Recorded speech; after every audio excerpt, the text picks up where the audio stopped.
Bonjour à toutes. Aujourd'hui, je vais parler des pensées qu'on peut avoir où des fois on se dit mais les hommes bien, ils sont tous pris, ou bien ceux qui restent, qui sont disponibles sur ces sites de rencontres, ils ne veulent pas quelque chose de sérieux, ou bien les hommes célibataires, ça veut dire qu'ils sont émotionnellement indisponibles, ou alors ils ont peur d'être avec une femme forte et indépendante comme moi. Et toutes ces pensées-là, en fait, peuvent vraiment te bloquer dans la rencontre de ton partenaire idéal. Pourquoi? Tout simplement, vous l'avez entendu plein de fois avec cette loi d'attraction qui dit tu attires ce que tu penses. Et en fait, ce n'est pas seulement une loi qui concerne l'univers, c'est vraiment une manière en fait qu'a le cerveau de fonctionner. Parce que ce cerveau, c'est une ressource magnifique.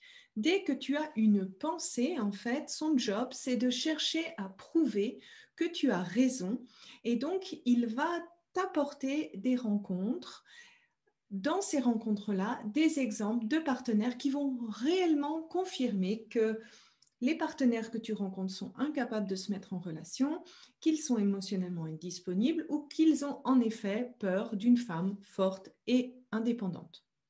Il faut savoir aussi que ton cerveau a en plus ce qu'on appelle le biais de la négativité. Donc, automatiquement, dès que tu vas avoir une pensée négative, elle va avoir beaucoup plus de poids qu'une pensée positive. Le but de ton cerveau, c'est de te protéger, de t'aider dans ta survie. Donc, il ne le fait pas avec une mauvaise intention. Mais souvent, on dit en gros que pour compenser une pensée négative que tu peux avoir, il faut le compenser avec 5 pensées positives. Donc, tu vois un peu le ratio que tu as besoin pour vraiment rééquilibrer et aider finalement ton cerveau à voir le verre à moitié plein plutôt que le verre à moitié vide. Et là, un moyen très simple en fait de contrebalancer ça, c'est de prouver à ton cerveau le contraire. Moi, je dis toujours de semer le doute au doute. Et donc, un moyen très simple, tu peux toujours trouver un contre-exemple. Donc, essaye de regarder, par exemple, si tu te dis que les hommes qui sont inscrits sur des sites de rencontres, ils ne recherchent pas l'amour. Un moyen de prouver le contraire, ça serait de regarder parmi tes amis masculins ou tes connaissances que tu peux connaître des hommes bien qui sont encore célibataires et qui sont éventuellement inscrits sur des sites de rencontres. Ils ne sont pas obligés de t'attirer, mais par ce biais, tu prouves finalement à ton cerveau qu'il a tort.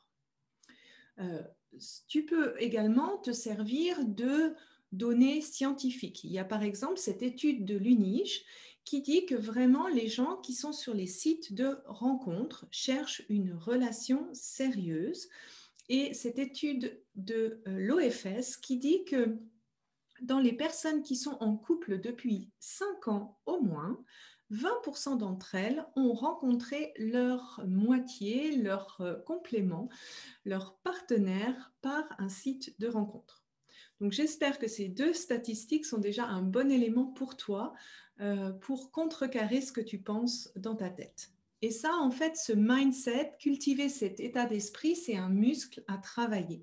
Donc c'est vraiment quelque chose que tu dois régulièrement challenger et c'est ce que nous on fait en fait dans le programme Être heureuse en couple avec ces fameux live actions. Parce que plus tu vas t'entraîner à passer tous ces petits blocages que tu peux avoir dans ton processus de rencontre, plus tu vas augmenter tes chances de rencontrer la personne qui est bonne pour toi.